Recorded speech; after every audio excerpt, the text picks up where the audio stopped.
À chaque semaine, TVCO invite des élus, qu'ils soient maires, préfets, députés, pour venir faire le tour de leur dossier. Cette semaine, j'ai le bonheur d'accueillir la mairesse de Saint-Urbain, Claudette Simard. Madame Simard, bonjour. Ah, bonjour, Martin. Bienvenue à TVCO. Ça fait plaisir. Parlons tout d'abord de la renaissance de votre centre-ville.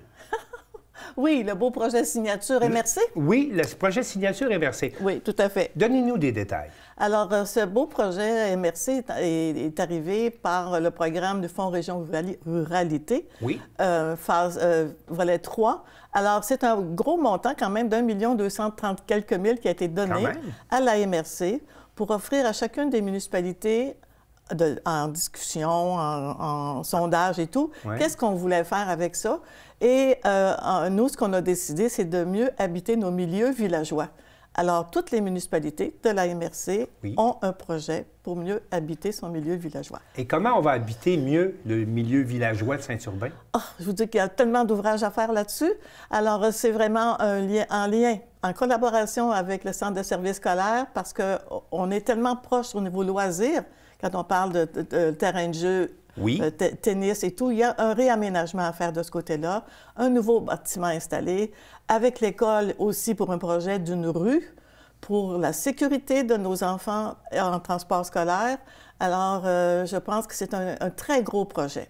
Vous êtes obligé de procéder par expropriation. Oui. Qu'est-ce qui est arrivé dans ce dossier-là? Moi, c'est pas quelque chose qui est arrivé de grave. C'est que lorsqu'il a été question de planifier ce projet-là, avec le centre scolaire, il était important de voir, question sécurité, qu'est-ce qu'on peut faire pour améliorer le milieu.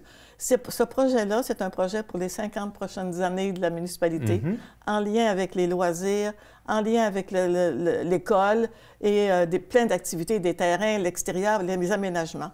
Alors, il y a eu des rencontres, ils ont planifié un projet et ce qu'il fallait pour réaliser l'ensemble du projet, c'était vraiment d'exproprier 3 terrains, des parties de 3 terrains. Pour permettre la construction d'une rue sécuritaire. Tout à fait, oui. Et ça, c'est prévu pour quand?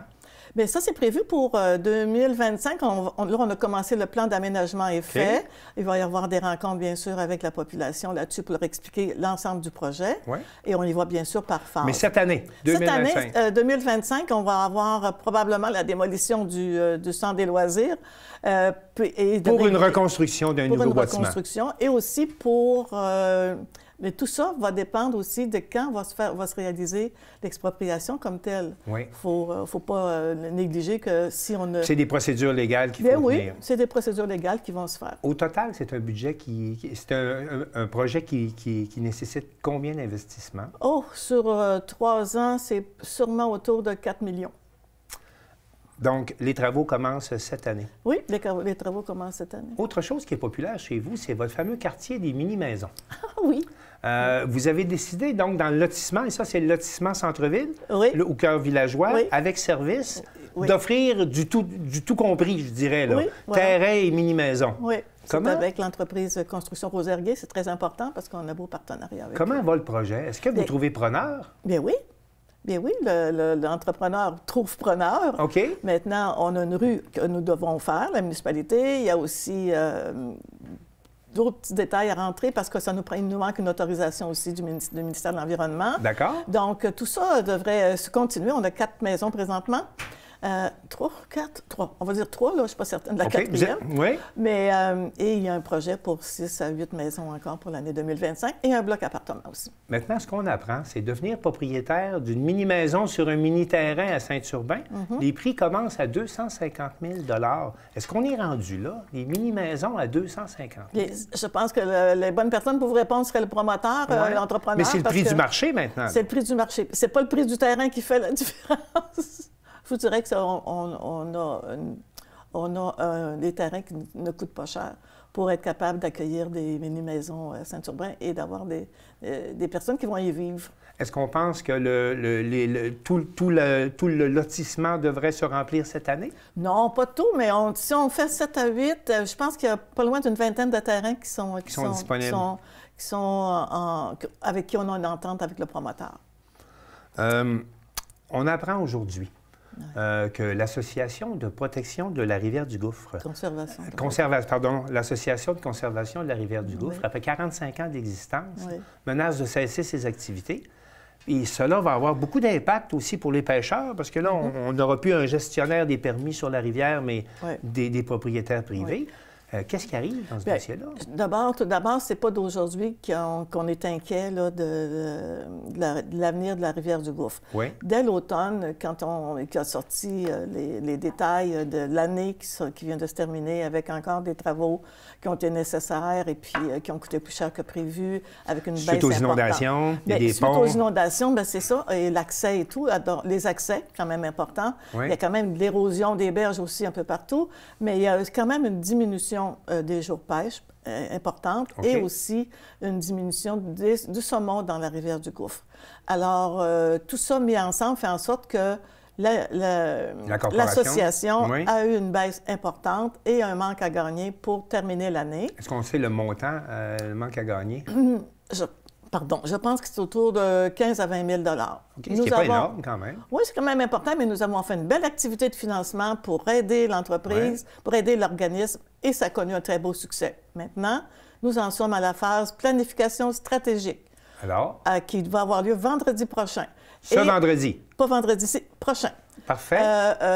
Alors donc, là, on est vraiment en mode, on va travailler pour conserver notre rivière du Gouffre, en lien avec l'association, en lien avec pour le personnel, parce qu'il y a du bénévolat, mais le bénévolat a aussi une fin. Mais la rivière du Gouffre, elle est importante. Elle est importante pour l'économie, elle est importante pour nos pays, pour nos vues, nos paysages. Elle fait partie de notre identité aussi. Alors, je pense qu'il y aura un travail à faire, mais on souhaite bien sûr pouvoir conserver la rivière du Gouffre. Donc, on comprend que vous êtes en mode solution. Ah, bien sûr. Il y a une sonnette d'alarme qui a été entendue, mais là, vous êtes en mode solution là-dessus. Ce qui a été annoncé ce matin, je l'ai appris en même temps que vous, là. Je l'ai appris ce matin aussi. Donc, je pense que c'est quelque chose qui a été annoncé en lien. Puis c'est important de le savoir, qu'est-ce que ça peut représenter pour si l'association tombait, puis qu'il y a des gens qui veulent continuer à aller pêcher, qu'est-ce que ça représente comme problématique, là? Il faudrait demander des permis à chaque propriétaire privé. Oui, tout à fait. Je dis, voyons, ça se peut pas, là. Ça peut pas terminer comme ça. Notre rivière est toujours là, même si ça nous a... Elle nous a créé des problèmes. Donc, planification stratégique la semaine prochaine là-dessus, puis vraiment, on vous sent engagé là, pour aller vers les solutions. Oui. Ça m'amène à vous poser une question. Là, on parle de la rivière du Gouffre. C'est une responsabilité municipale, la rivière, mais on va également vous parler d'eau potable, puis il y a des nouveaux règlements. Puis on va vous parler de gestion des eaux usées. Il y a des nouveaux règlements. Puis je ne vous parle pas des pompiers avec les services incendies avec les niveaux. Est-ce qu'une municipalité comme la vôtre a les moyens de faire face à toutes ces réglementations, à faire face à ces obligations réglementaires? Est-ce que c'est possible pour vous de balancer un budget avec tout ce qui s'en vient? Bien, je vous dirais qu'on y va par priorité. Et ce que nous donne comme priorité aussi au niveau gouvernemental, d'ici telle année, il faut que vous atteigniez ça. On y va par budget, bien sûr, mais ce qu'on est capable de se payer. Mais pour le moment, ça va. Mais je peux pas garantir, puis je ne crois pas que ce sera viable pour longtemps. Alors, je pense que présentement, ce que moi je vois, c'est qu'on s'en va vers une obligation de regroupement de services. Je ne parle pas encore de regroupement de municipalités. Je pense à regroupement de services, que ce soit administratif, que ce soit au niveau ingénierie, au niveau... Il y a des sécurité publique. Sécurité publique aussi. Il y a des choses qui devront être regroupées, puis moi, j'y crois. J'y crois, il faut. Mais pensez-vous que ça va se faire à court terme? Non. Je pense que si on commence par des regroupements de services, ça va nous démontrer que ces regroupements-là sont nécessaires parce que nous manquons de ressources humaines dans toutes les municipalités. Et ça coûte cher, les ressources humaines. Puis c'est normal. Les employés ont le choix. Ont le choix maintenant d'aller où ils veulent, où ils sont bien accueillis, est-ce qu'ils ont de meilleures conditions de travail. Donc, les villes se concurrencent entre elles? Bien sûr. On se vole le personnel. Dans ce climat là, qui est quand même pas facile, puis avec des mandats de plus en plus lourds, comment se prépare la relève en politique à Saint-Urbain? Avez-vous, jusqu'à présent, il semblerait que c'est l'endroit où on se demande encore qu'est-ce qui va arriver aux prochaines élections? Bien, je pense, moi, ça me rassure, je suis assez rassurée là-dessus, parce que je suis certaine... Avez-vous une relève? Une relève... Identifiée?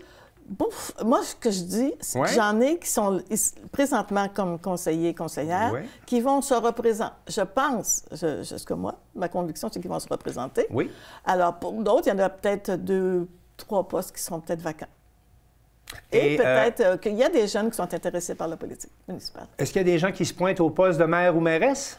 J'en sais rien. Vous n'en savez rien pour l'instant? Rien, pas du tout. Mais ce que l'on sait, c'est que d'ici aux prochaines élections, vous allez être encore là pour veiller au grain. Oui, je vais terminer en novembre. Merci beaucoup pour cette entrevue ce matin. Ça m'a fait plaisir. À bientôt.